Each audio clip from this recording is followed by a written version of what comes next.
బాధ్యతగా తీసుకుని ఈ జిల్లాలో ఉన్నటువంటి పేద బడుగు బలహీన వర్గాల పిల్లలు వాళ్ళ భవిష్యత్తు కోసం రాష్ట్ర ప్రభుత్వం భవిష్యత్తు నాయకుడు విద్యాశాఖ మంత్రివర్యులు లోకేష్ గారు, సంబంధిత మంత్రులు, అదేవిధంగా ముఖ్యంగా మన జిల్లాలో కలెక్టర్ గారు దీన్ని ఇనిషియేటివ్ తీసుకొని దాతల సహాయం కూడా తీసుకొని ఇంకా వాళ్ళ యొక్క జీవితాల్లో వెలుగులు నింపడం కోసం ఈరోజు వారు చేస్తున్నటువంటి కృషికి ప్రత్యేకంగా అభినందిస్తూ, పిల్లలు తల్లిదండ్రులను వదిలిపెట్టి ఎక్కడో హాస్టల్లో చదువు కోసం, భవిష్యత్తు వికాసం కోసం, భవిష్యత్తులో ఉన్నతమైన స్థాయికి ఎదగాలనే తపనతో తల్లిదండ్రులను బిడ్డలను దూరంగా పెట్టి చదివించుతూ,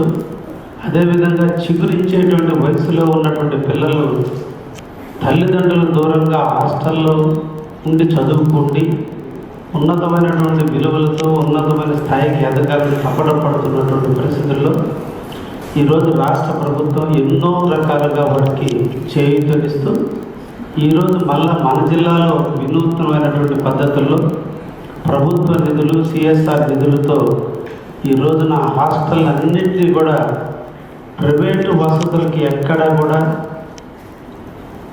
పూర్తి ఇబ్బంది లేకుండా ఉండే విధంగా ఈరోజు హాస్టల్ని ఆధునిక కల్పనతో చేస్తున్నటువంటి ఈ కార్యక్రమం ముఖ్యంగా ఈరోజు 34 కోట్ల రూపాయల వరకు అటువైపున ఇన్ఫ్రాస్ట్రక్చర్ డెవలప్మెంట్, 2 ఎమ్యూనిటీస్ ఏర్పాటు చేయడం కోసం కేటాయించడం జరిగింది. దీంట్లో ఇదంతా కూడా పారదర్శకంగా చేశారు.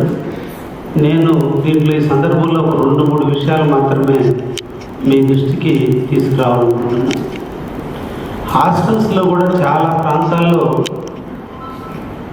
స్థలం లో లెవెల్లో ఉన్నందువల్ల వర్షాకాలం వర్షాలు కురిసినప్పుడు బాగా బురదమయమైపోయి ఆ ప్రాంతం అంతా కూడా ఇబ్బందిగా ఉన్నప్పుడు పిల్లలు నడవడానికి కొంచెం అసౌకర్యం ఉంది. కాబట్టి ఆ హాస్టల్ ఉండేటువంటి ఏ ప్లేస్ కూడా మ్యాక్సిమం ఎకరాల్లో ఉండదు, కొద్ది ప్లేస్లోనే ఉంటుంది. కాబట్టి ఆ మెట్టంతా కూడా కాంక్రీట్ కానీ వేపించగలిగితే పిల్లలు ఎండాకాలం బయట కూర్చొని చదువుకోవడానికి కానీ అన్ని విధాల ఉపయోగకరం ఉంటుంది. కాబట్టి ఈరోజు మనం వాళ్ళకి పిల్లల్ని మనం చేసేటువంటి ప్రతి సంకల్పం వాళ్ళు చదువుకోవడానికి, పరిశుభ్రంగా ఉండటానికి చేసేటువంటి ఈ కార్యక్రమాల్లో ఆ ప్రాంతం కూడా కాంక్రీట్, లీడ్ కాంక్రీట్ వేసైనా కూడా నాపురాన్ని పరిసైనా కానీ ఆ ప్రాంతంలో ఎక్కడ కూడా వర్షం వచ్చినా కూడా నీళ్ళు నిలబడకుండా ఉండైతే వాళ్ళు బట్టలు మట్టి కొట్టుకోకుండా, షూ మట్టి కొట్టుకుంటుంది. వాటితో పాటు వాళ్ళు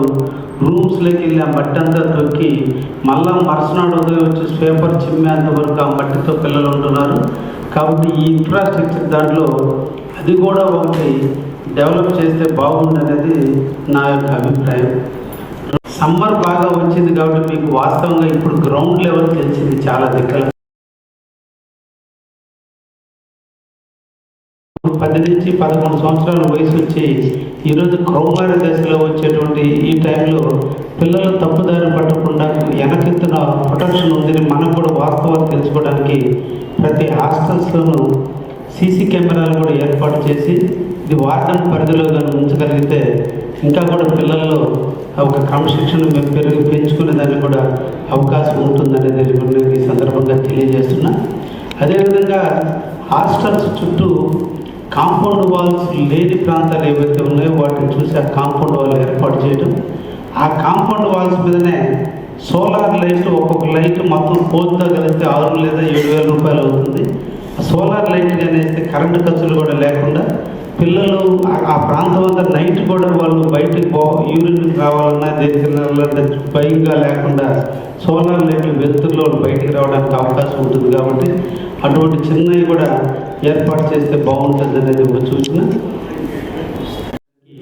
చిన్న చిన్న జిమ్ ఐటమ్స్ కూడా హాస్టల్స్లో ఏర్పాటు చేయగలిగితే పిల్లలు జిమ్ చేసుకోవడానికి ఎదిగే దశలో ఉన్నారు. కాబట్టి చిన్న చిన్న జిమ్ ఐటమ్స్ కూడా ఏర్పాటు చేయగలిగితే ఇంకా పిల్లలకు మెరుగైనటువంటి విధంగా ఉంటుందని ఈ సందర్భంగా తెలియజేస్తూ, ఒక మంచి కార్యక్రమాన్ని నాంది పలికి ఈరోజు ఈ కార్యక్రమం నిర్వహించిన గౌరవ కలెక్టర్ గారిని ప్రత్యేకంగా ధన్యవాదాలు తెలియజేస్తూ ముగిస్తున్నాను. Thank you very much.